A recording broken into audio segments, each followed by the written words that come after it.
Donald and Douglas are some of the hardest working engines on the island of Sodor. They handle goods and passengers with ease, and are happy to help on both the main and branch lines. Their drivers refer to them as engines of all trades. There is one job, however, that the twins had yet to do.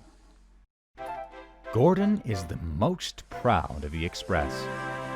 He runs his trains to time, and the passengers sing his praises. Even so, he sometimes needs a rest. The Fat Controller decided it was time for him to have another. It didn't take long for Henry and James to begin boasting. Whoever will pull the Express, I wonder?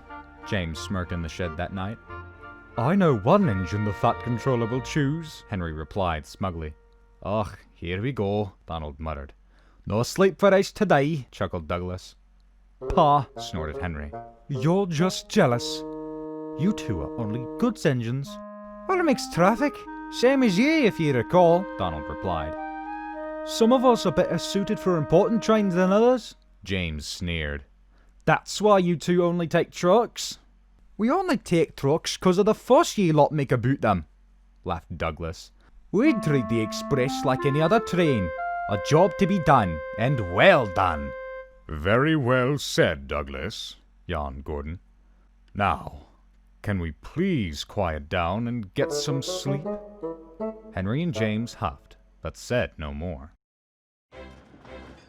Those two could certainly do with having their wheels trimmed, Gordon grumbled to the twins the next morning. Their boasting is maddening at times. Aye, chuckled Douglas. But there's not a thing to do for it. If you two took the Express, Gordon replied, it would certainly knock some sense into them. If the Fat Controller asks us to, we will, smiled Donald. For now, we've got trucks to sort. The twins gave cheerful whistles and puffed off, leaving Gordon wondering how to give them their chance. Fortunately, he wouldn't have to do a thing. James and Henry were being readied for the day's work. Nearby, Donald and Douglas were shunting trucks for their morning trains. Ah, yes, James smirked. You want to see express engines shunting dirty trucks? Indeed, laughed Henry. It wouldn't do for us to look shabby for the passengers. Perhaps if Henry had been so busy boasting, he would have noticed the points by the water tower weren't set properly. Too late, his wheels left the rails and his tender toppled over. No one was hurt, but James was trapped in his siding. You did it on purpose to stop me getting the express, James snapped. On purpose? You shouldn't have been distracting me, fumed Henry. When the Fat Controller arrived, Henry and James wisely stopped arguing. You have caused a great deal of trouble, he fumed. You can stay there until we get the train sorted out. Perhaps it will teach you not to get so big in the smoke box. Henry and James looked shamefully at their buffers. I'm sorry, Gordon, said the Fat Controller, but you may have to pull the Express again before your rest. If I may, sir, smiled Gordon, why not let Donald and Douglas take the Express? I'm sure Edward, Duck, and I can handle the other work.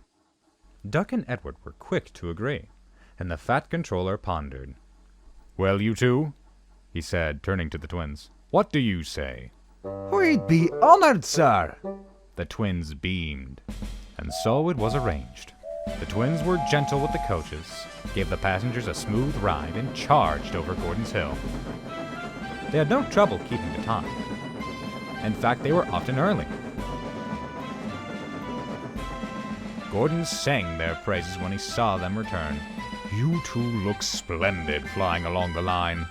Dare I say we ought to call you the Flying Scots? I'm sure my dear brother would agree if he could see you. All in a day's work, smiled Donald. I suppose, chuckled Douglas. Some of us are better suited for important trains. James and Henry, who were on goods work, said nothing at all.